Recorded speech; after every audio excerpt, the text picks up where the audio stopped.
Partner, Joe Jingoli, and I don't know, Michael, are you speaking tonight or not? No, I see Joe is the man, but truly, partnerships, you always learn through how it's going to work economically, good times, bad times. Obviously, when we have to sit down as partners and say, we're closing the building, okay? We're going to take care of our employees as long as we can. Oh, by the way, Hard Rock has an initiative that, you know what, we're not going to wait for unions. We're not going to wait for any of that. We're raising all of our employees to a minimum of $18 an hour, okay? You realize we were the first to do that, right? In the country, everyone, no matter what the job classification.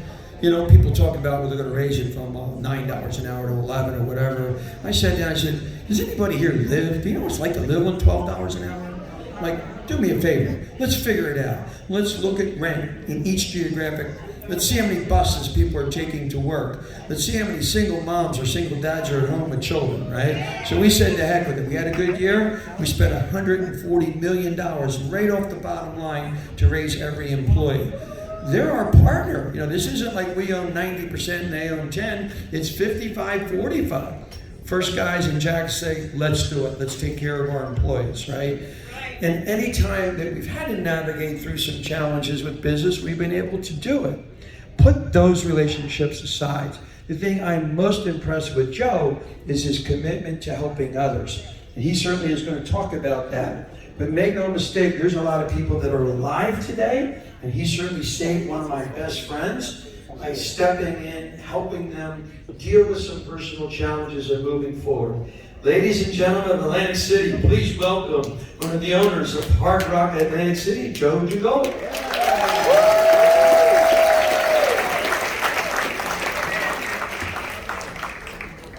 Welcome to the Hard Rock Atlantic City.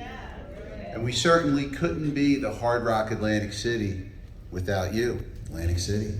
It's in our name, it's in our DNA. Jim was raised here, and Mike, Jack, and I are Jersey guys. I lived here, so we're part of the community.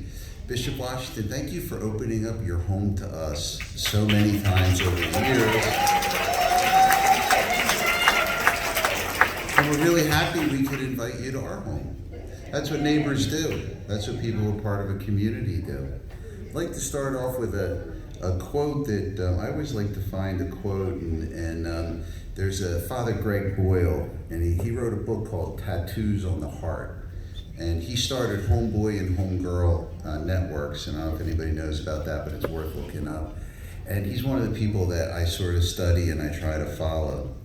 We seek to create loving communities of kinship precisely to counteract mounting lovelessness, racism, and cultural disparity. That's what keeps us apart. I really love that quote, and that is some of the things we are trying to do here. This is a chance we get to come and report in to you on what we promised and actually to have a casino license you're supposed to do, right? In 1978, they put that in. We're supposed to be active in the community, so we thought how great would it be to be able to come in and report in to you. So we are continuing with our partnership with Recovery Court. It used to be called Drug Court, and we all here changed that name. It's funny, I hear, something really works well when lots of people take credit for it. So as I go around the state of New Jersey, I hear all different ways of how it happened. We did it here, all of us in this room, when we agreed to hire 300 of the graduating class of what was then Drug Court, if they called it Recovery Court. And Judge Sanson and all of us here, and Chief Justice Rabner, now it's a law in New Jersey. They changed the law. Everywhere in New Jersey, Drug Court is now called Recovery Court, the first time in the United States. We continue to make sure we recruit and train from our community first, and we put a value in that, and we're continuing to do that, and that's been very important to us. When we opened up 5 years ago, shortly after we opened, we all know that several children killed several other young children in the course of a week. There were 6 deaths. And we had to do something, so I called up my friend Pastor Days and I said, I don't know what to do, but we have to do something. And he said, well, let's hire him.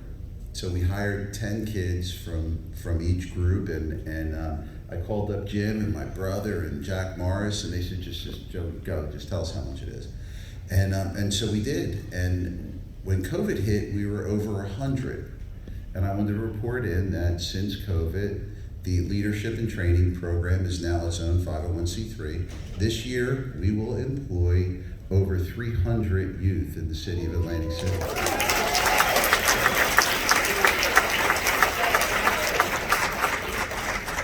We started with the most at-risk kids in one of the most at-risk cities in the state of New Jersey, and 5 years later, none of our children have reoffended.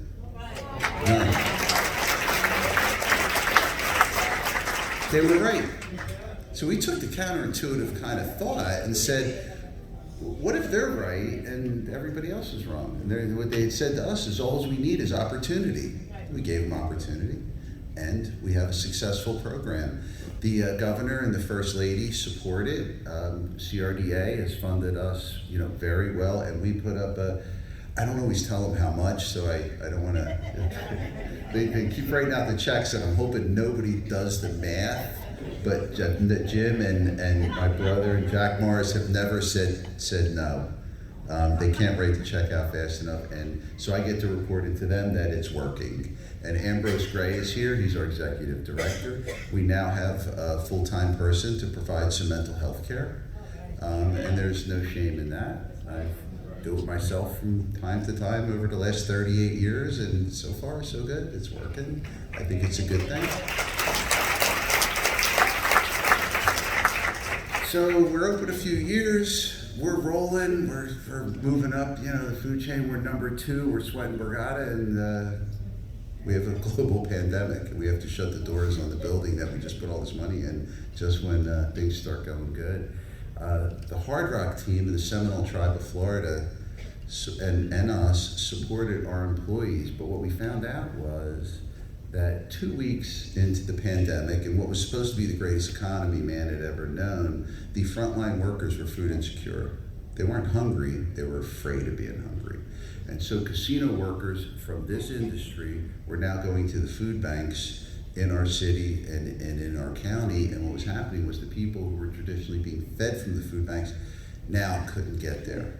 So I'd given Jim Allen a call, and I didn't really tell Jack and Michael yet what I thought it was going to cost, but Jim said just go for it. And so we wrote out some big checks and got a hold of the Food Bank of New Jersey, and all of our employees volunteered along with organized labor, building trades, and Charlie Volcanic, and everybody wrote out checks, and we started feeding the employees of the other casinos. And what was called Feed AC. We then reached out to the First Lady, because the governor was really busy during COVID, and told her what we were doing, and she went to the governor. He gave me a call. He said, listen, whatever you're doing, if it's working, count us in. I'm going to give you this number.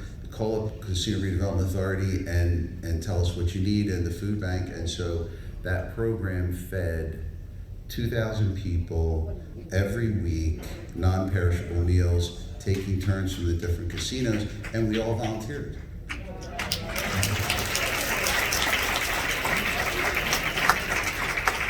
We learned a lot. We learned a lot from the community in that. We still continue with all of our programs. And if you think about this, right now, in between the one program and Leadership and Training program, we have about 10% of the youth in Atlantic City between the ages of 14 and 18 being paid $15 an hour, and they have jobs.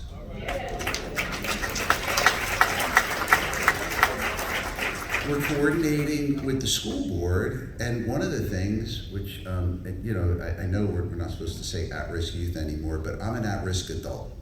So if I don't have something to do, I get in trouble. And so I stay busy. So it's the same thing with young people. If we don't give them something to do, then they will find something to do, and sometimes it's something we don't want them to do. So what happens is now they're getting paid. And very similar to my history and my brother's history was our father had a little construction company. If we got in trouble at school, we couldn't go to work on the weekends and make money.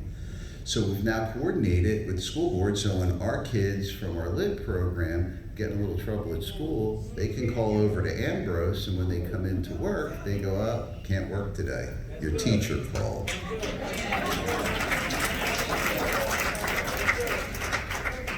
5 years later, our young people that are coming out of the lit program, now, we don't always have everybody see the sausage get made, but from 14 to, when they're 18, 19, 20, there's some getting fired and getting rehired and getting disciplined and getting fired again and getting rehired. It's a ratchet of consequences. And through a ratchet of consequences, that's how young people learn. It's certainly how I learn. So we are producing really good employees. And we're producing really good employees and career people for other companies and our own, and Atlantic Electric and some of the bigger construction companies around. And what they're finding is what we already know, is that this is a really good place to recruit and train our future employees.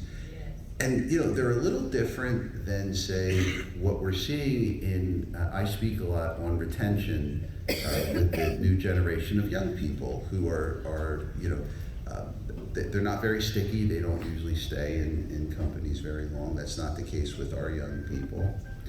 They require a tremendous amount of change within organizations in order to get them to stay. Our people are really grateful and stay, because mostly they're geographically bound by family and their faith-based anchors. What's a better employee? So, with that, I feel kind of funny because I'm kind of standing between everybody here and all the presents and gifts and trips and stuff. So I won't take much more time, but we're really happy to be part of it. It's an incredible gift to be part of this community and see all my friends here. And COVID's over, so Bishop, we're back.